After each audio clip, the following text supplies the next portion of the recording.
Hello everyone, today I'm going to show you my home generator setup. Behind me is my shed I got from Wayfair. It's a 4 feet by 2 feet. The generator I got from Costco is a Firman T07571. The generator ran for about 2 hours. While it is running, it is enough to power my house with a portable AC, which is a 14,000 BTU, and a refrigerator, a garage freezer, 2 fans, and 4 lights. Without the portable AC, I can run my entire house with no issues. So here's my shed. I have two 16 by 16 vent that I got from Lowe's.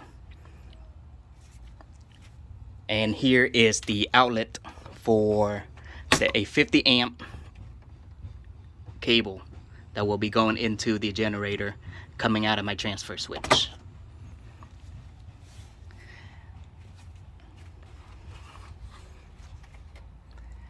I use installation from Lowe's. The board I got is the Quicksilver board.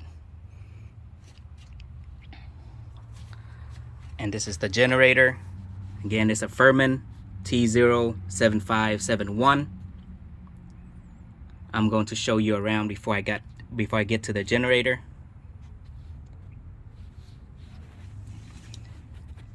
So my intention for this generator is natural gas. So I use the natural gas line from the heater from my attic.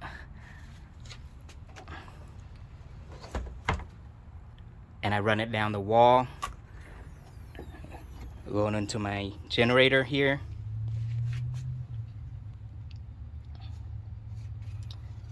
And on this side, I have a fan I also got from Lowe's. And for the exhaust, I just use the dryer vent for it.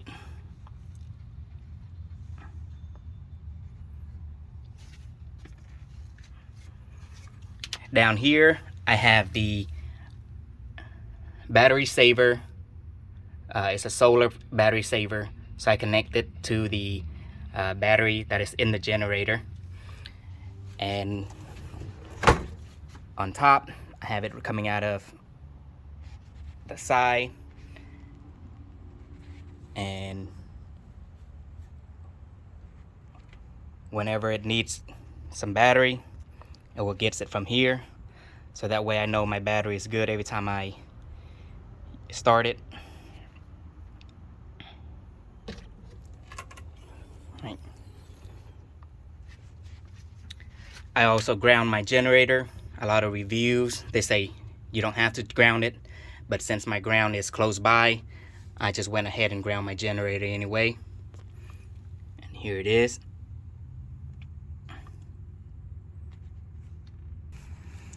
On this side, I use a dryer vent for the exhaust.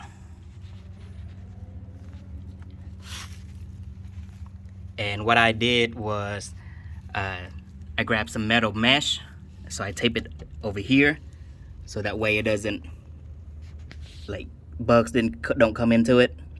As you can see, you have to use the metal mesh because plastic, it will melt.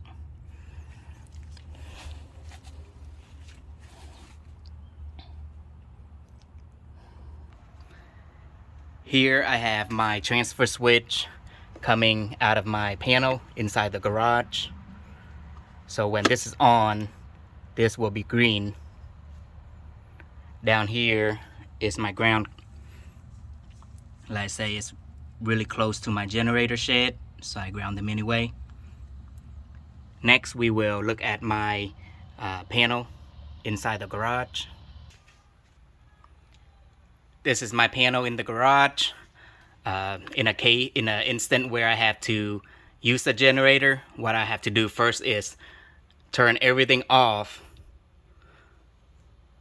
and just flip it on the opposite side, make sure everything's off. For the transfer switch, what I'll do is I turn off the main breaker, push this up, and turn on my generator.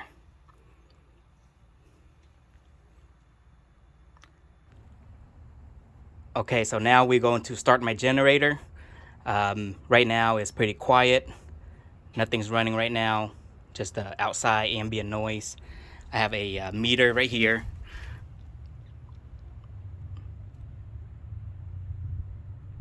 Which is about 35 dB when I'm not talking. So what I will do now is start the generator and we can measure the noise level. First, I will have to flip this on.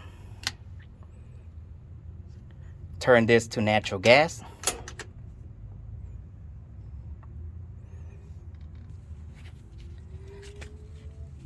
And on my choke, I need to make sure to put it in the middle from run and start.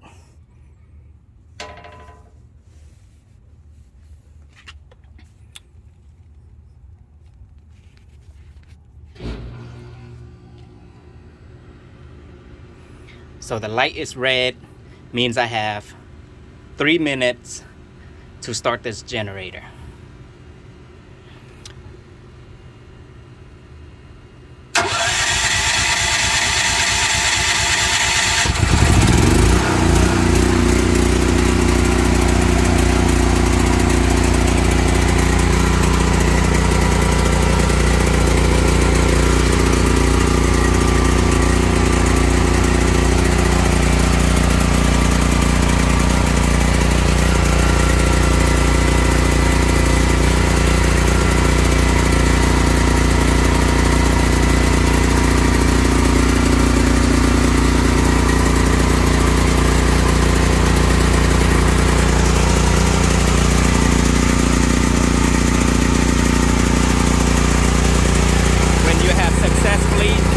Start your generator, this light will be green.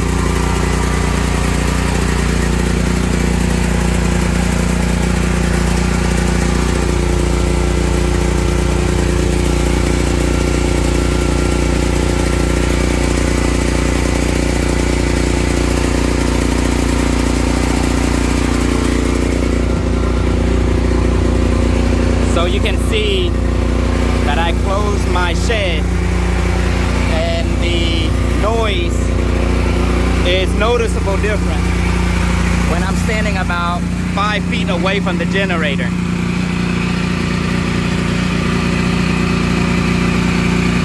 When I'm inside of the house, the window is right next to the generator and it is not that loud.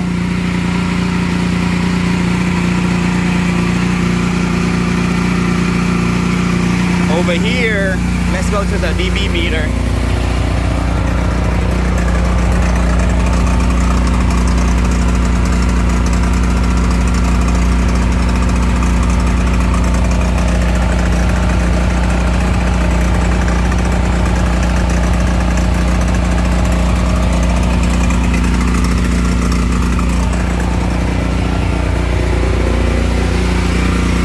The dB meter is at 90. When the iPad is right next to the generator. If I move the dB meter about 5 feet away from the shed, it reads about 79 dB.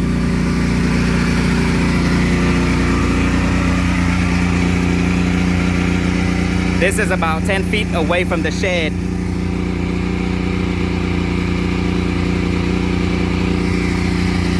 And it's about 73 dB.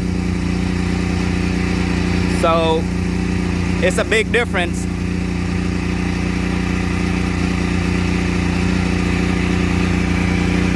What we're gonna do is we're gonna open it and see what it reads when the generator or when the shed is open. The shed is open right now.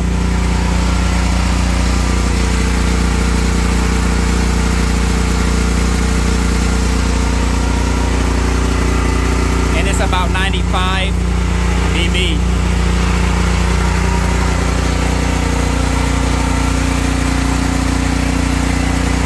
I'm gonna close it one more time just to see how it is.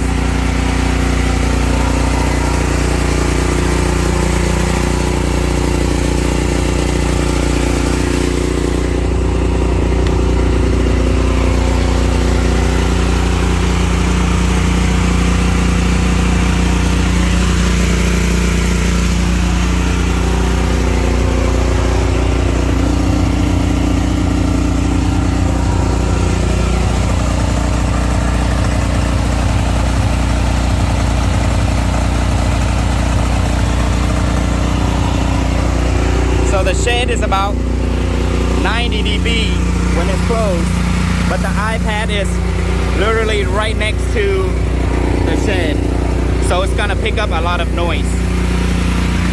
If you step back about 5 feet, you can actually see the difference.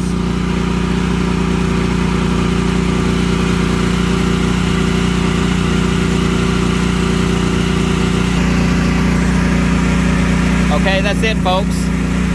I hope you enjoyed this video and I hope it's helpful. Thank you for watching.